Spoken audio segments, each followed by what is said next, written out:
Hi, and welcome into my garden with Marianne in Zone 4. This is Season 1, Episode 1, well, I don't know if I've taken this many shots of the video, but it sure feels like it. I have severe fibromyalgia, and I garden for exercise, and I've got a perennial garden of flowers for our bees. Next year, I'll be starting a vegetable garden, and I'm going to be using Barry Hall's grow bag method my way. So let me just give you a quick garden tour to let you know what I've been doing and what my garden's kind of like, except everything's been hard pruned now for the fall. We just finished with several days of severe heat that came up this way from the hurricanes. And finally today it's cooled down to normal fall weather. I do have some pruning to do. As you can see, I've been waiting off on getting this first video out so I can show you how I do it. These are clematises all around my arbor, which I've transplanted from around the fence line that I had over here. I've transformed this into a garlic patch, and it's planted pretty close together, as close as I felt I could put them with square foot gardening. And I've also planted some seeds, and I've let some of my plants go to seed, so I'm not really pulling anything until I know it's for sure a weed, because I'm really terrible at telling the difference. Underneath this patch of straw, what I did was compost in place, and I blend my food products. Instead of putting them into the compost, I blend them, dig a really deep hole, and I'll do a video on how I do that as well, and cover it with soil and straw or mulch, depending what I've got handy. I've got some rescues that what I call rescues from different garden centers. Like this one was on for $1 because it was half dead, but you know what? Next year, with a little bit of love, it's going to grow beautifully. I had a pretty rough summer health-wise. I had major surgery, yada yada yada, and some of my roses got totally attacked by the rose slugs. They're green slugs. And what I do for that, and I find it works quite well, is I sprinkle some granulated garlic, and then I spray it with the soapy water, and it kills off the slugs. But when you're not doing well, the flowers or the slugs tend to really attack the flowers. As you can see, I've got some pruning to do, cut back on some of my perennials there.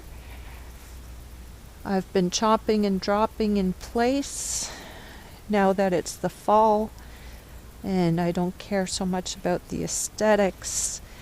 Here we have some more garlic that I've kind of squeezed in there, and as you can see, there's other compost in place that's happened.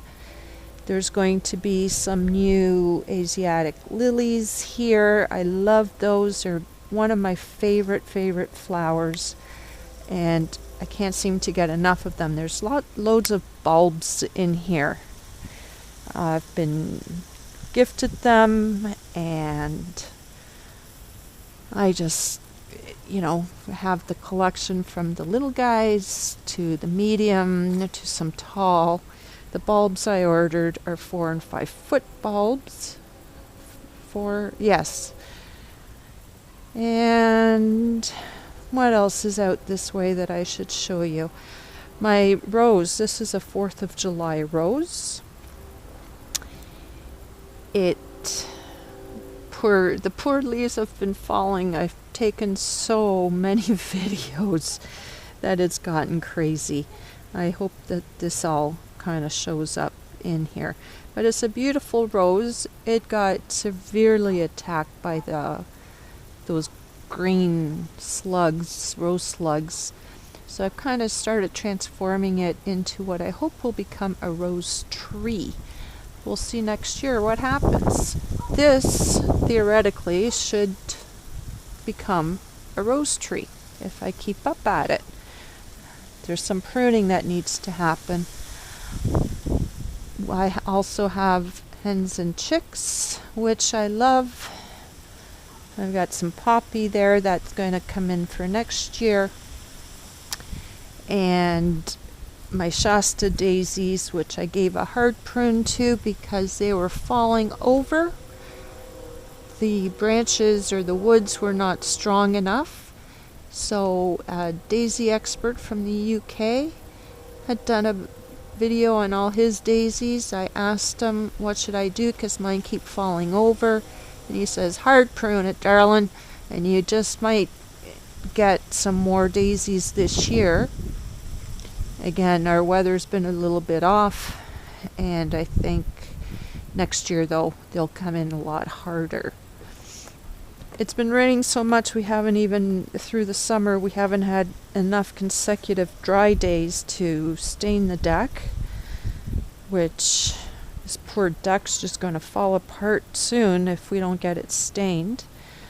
This is what was my original garden that got me started 4 years ago, and I've cleared some of it out for the more garlic. As you can see with the heat, this garlic came in and it was tall. It is tall. So we'll see what happens in the spring. Frogs love to live in this area, so I left some of these plants there for them. I fixed the rocks so that they have places to hide from my cat and my dog, which like to play with them. And that's it. I don't normally use red mulch, but it was on sale and there was some broken bags which I was able to get for $1 a bag. This soil will be modified next year, turn it into some good stuff. What started getting me into the vegetables for next year was my mom. They moved in with me in this summer, with us, and she brought over her tomato plants, and I don't know what she planted it in, whatever, they just haven't produced. So I started checking on YouTube what to do, and all of a sudden now I'm totally into growing my own vegetables for next year. This is my compost pile. This is my working compost, and when it gets full,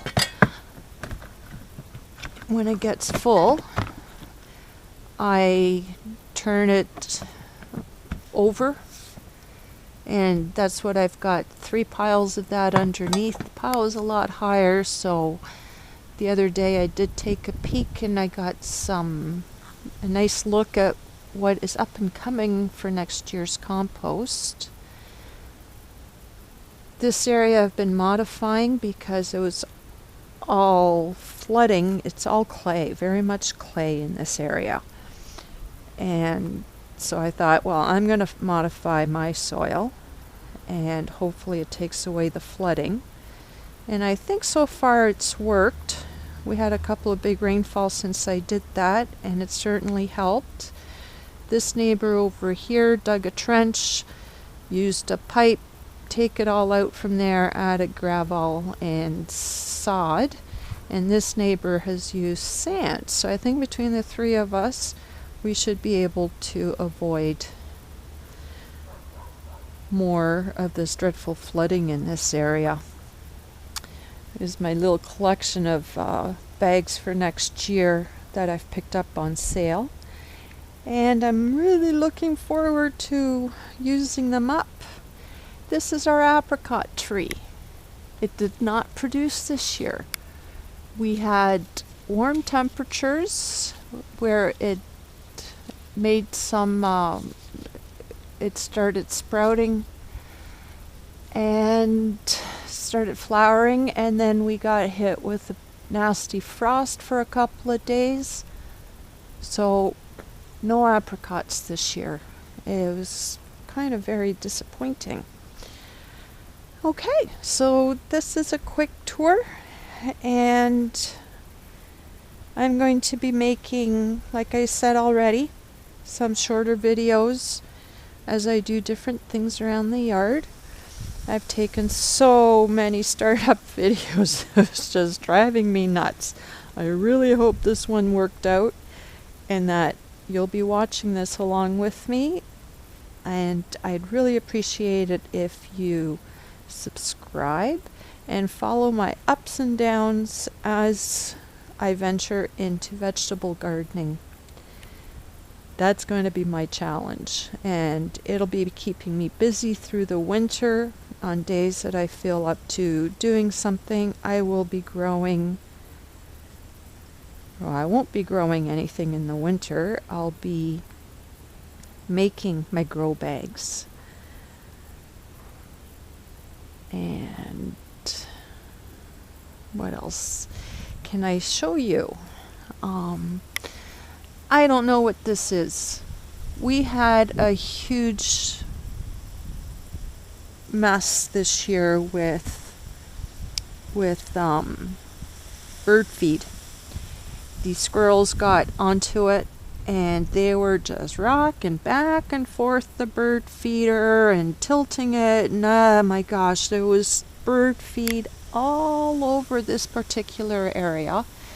I let the seed sit there while the birds came and ate it, and then I covered it all up. I picked up whatever I could, and I covered it all up with newspaper, thick layer of newspaper, added some compost mulch to it, and some wood chips. As you can see, the wood chips have already started to break down. This is the last bit that's left, actually, because this was early on in the summer, and the soil in this area is actually quite nice because I've been amending it for 4 years now. I've also learned that I need to tag everything. Tag, because, oh, this one doesn't have a tag. But plants that are iffy all get a tag. Where I know there's lily bulb, I've also put a tag. That'll just help me to know where I want to plant my new bulbs when they come in. Hopefully they come in really soon. Because if I don't tag, then I don't know what it is, and in the spring I come out like a crazy woman with cabin fever from a rough winter.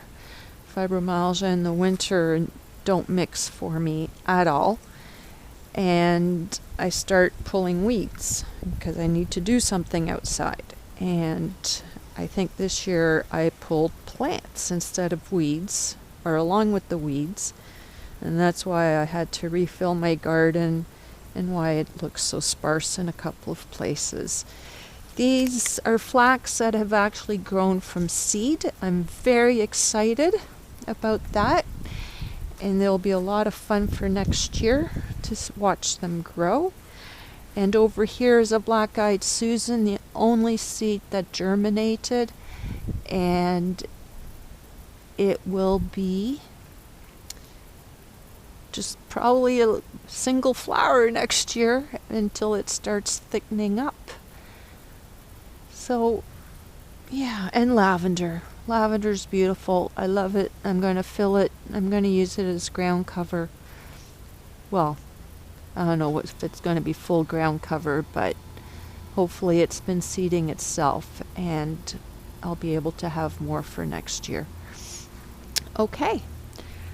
think that's about it for now, and I will see you back soon with more videos as the different projects get done.